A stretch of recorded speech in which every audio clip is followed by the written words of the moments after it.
わ、すごい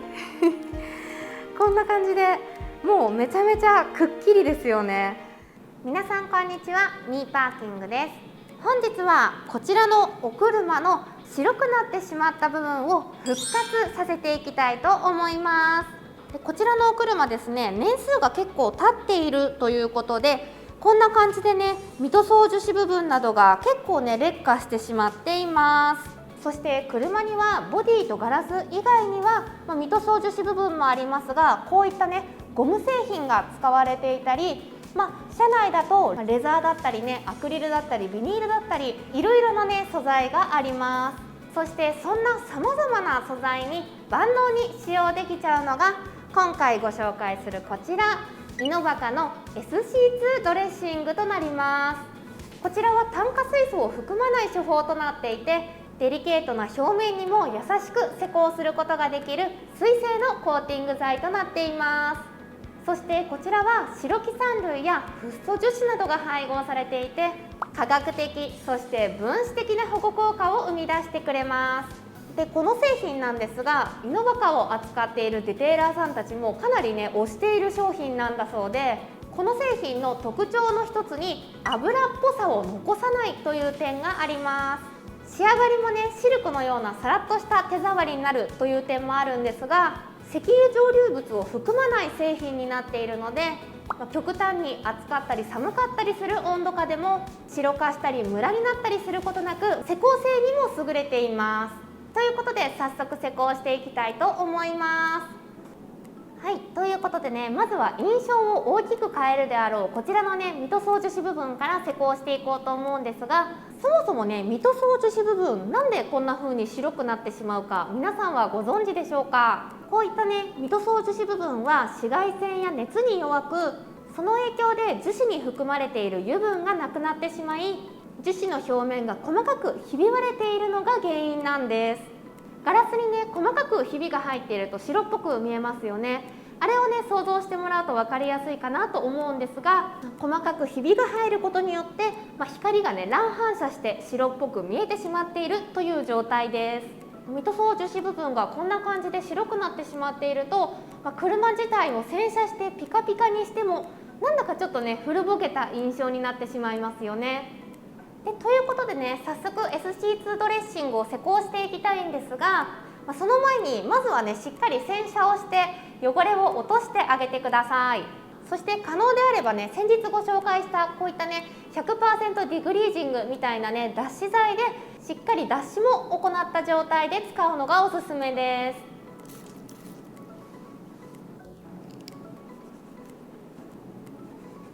でこちらね表面がきれいになったら、こちら SC2 ドレッシング使っていくんですが、マイクロファイバーのタオルだったりね、こういったパッドなどを持っている方がいれば、こういうねマイクロファイバーのパッドなどを使用するのもおすすめです。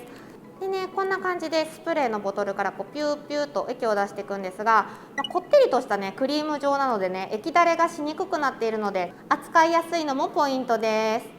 す。でこちらでねこんな感じで直接塗り広げていきます。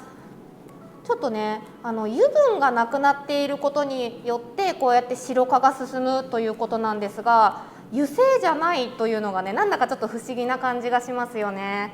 マイクロファイバーのクロスでもいいんですが、このねこういったねパッドを持ってるとこんな感じでちょっとね指先とかをうまく使って細かいところにも塗ることができるのでおすすめで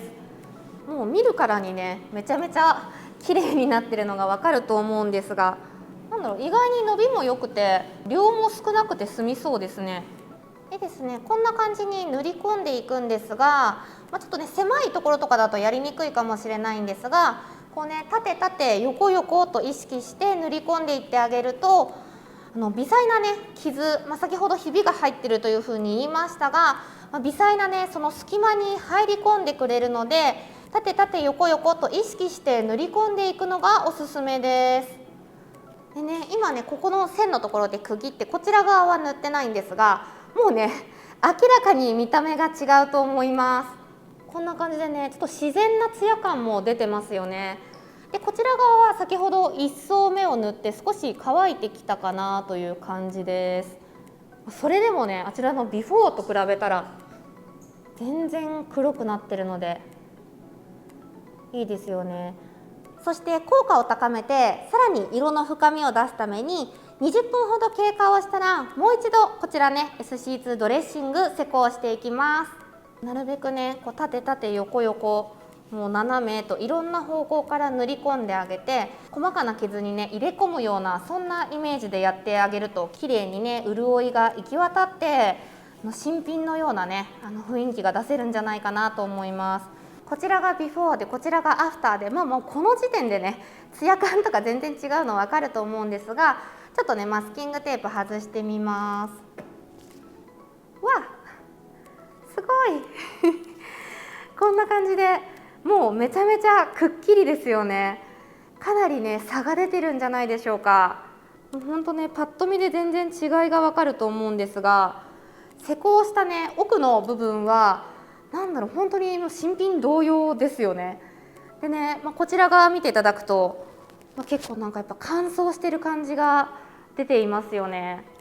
すごい生まれ変わったみたいでね、なんといってもね特筆すべきは手触りで全くねベタつきがないんですよ。これがね本当にすごいなと思います。ここのナンバープレート周りのねグリル樹脂部分も同様の手順でやっていきたいと思います。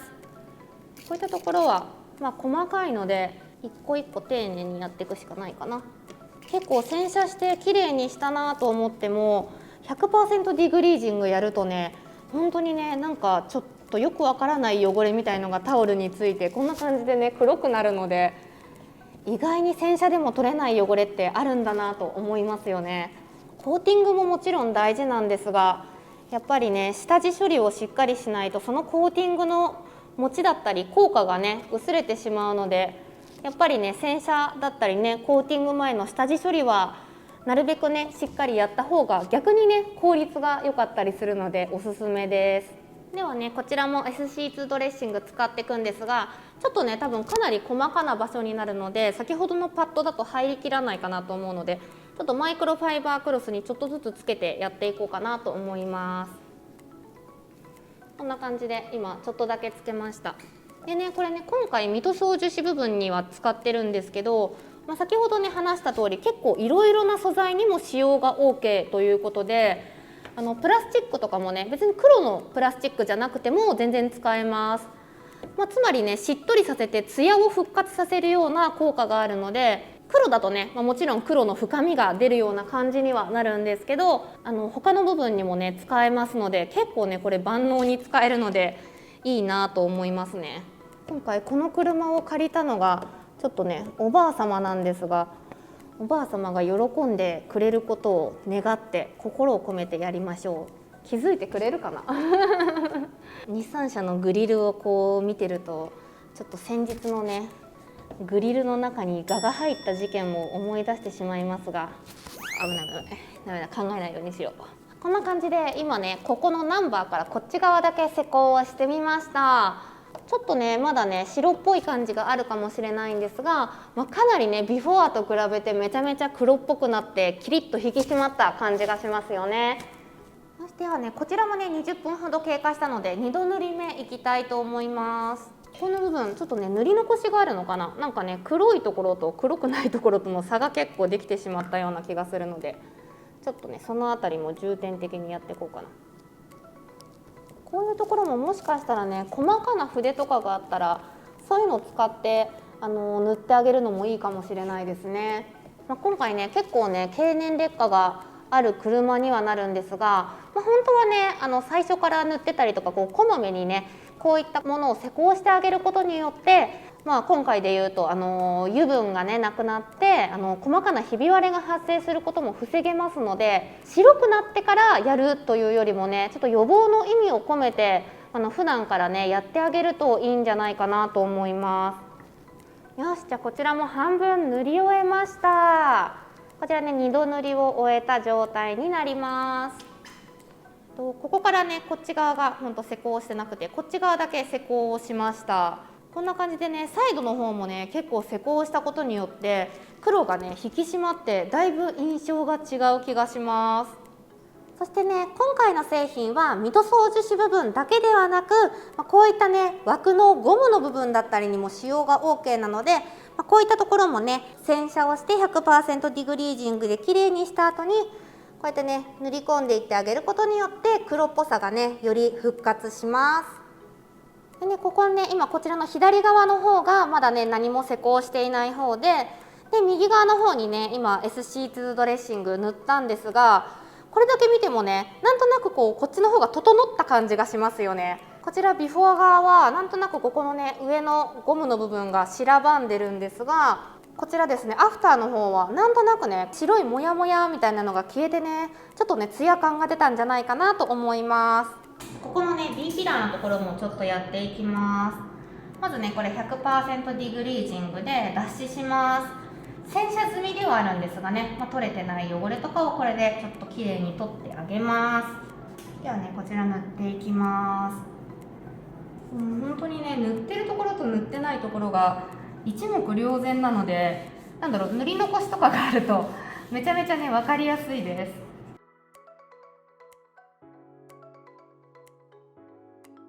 ここの部分とかでめちゃめちゃ多分ひび割れてる感じが伝わるんじゃないかな。なんかねすごくね細かくキラキラキラーってなってるんですよ。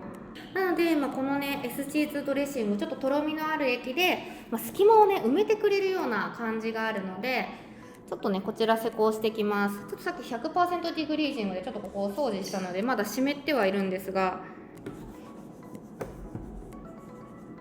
傷を治すっていうのはねもちろん無理な話で、傷自体は治んないし傷になっちゃってるところは待ってでもさなんかしっとりしてるからかわかんないけどタオルの引っかかりがなくなったような感じがする。修復力がちょっと凄まじくて驚いちゃうんだけど、銀色みたいにちょっとキラキラキラってなってたのがかなり良くなったのが分かりますか？落ち着きましたよね。ちょっとね一旦乾燥させるとまたね顔を出すかもしれないので、2度塗りとかね、この辺りだったら3度塗りとかしちゃうのもおすすめではあるんですけど、すごいすごい、ちょっと想像以上の効果だこれは。さすがにねこれだけひびがいっちゃってるとちょっと厳しいのかなと思ったんですけど、ちょっとかさつきはあるけどさっきよりめちゃめちゃマシになってるわ。で今ですね外装のプラスチックパーツを施工したんですが、こういった感じのねドアの内張りだったりねダッシュボード周りにも使用が可能ですし、ドアの内張りがレザーになっている場合はレザーでも使用が可能です。そしてねこちら SC2 ドレッシングは香りもすごくいいので、この車内のねプラスチック部分などをきれいにした際にほんのりと匂いが香ってくれるのもいいなと思います。ちょっとツヤっとしますね。やっぱり傷がねついてしまっている部分についてはどうしてもね直すことはできないんですが、色の深みが出るからかな、ちょっとやっぱ新品っぽくね感じるツヤ感が出ますよね。すごいすごいツヤっとした、めちゃめちゃ違うわ。でね仕上がった時の触り心地がベタっとしないので、こういうね手が触れる部分に使用しても全然ねありだなと思います。こちらがビフォー、こちらがアフターです。もう全然違う。色の感じがね全然違うんですよね。ではねちょっとダッシュボード周りもやっていきます。この辺りもね結構日が当たる部分になるので、結構ねプラスチックとかね白ばんだ印象にはなってきちゃうんですよね。でもねこういった製品でちょっとツヤ感だったりね黒さを引き出してあげることによってかなりね見栄えも変わりますし、この辺りはね本当毎日ね目につく場所なので、やってあげるとねかなり差がつくんじゃないかなと思います。プラスチックじゃなくてもレザーだったりねビニールとかが使われてるねお車でも使用ができるので、結構ねもちろん外観も大事ですが中もね大事なので、こういったところもねやってあげると差がつく部分かなと思いますね。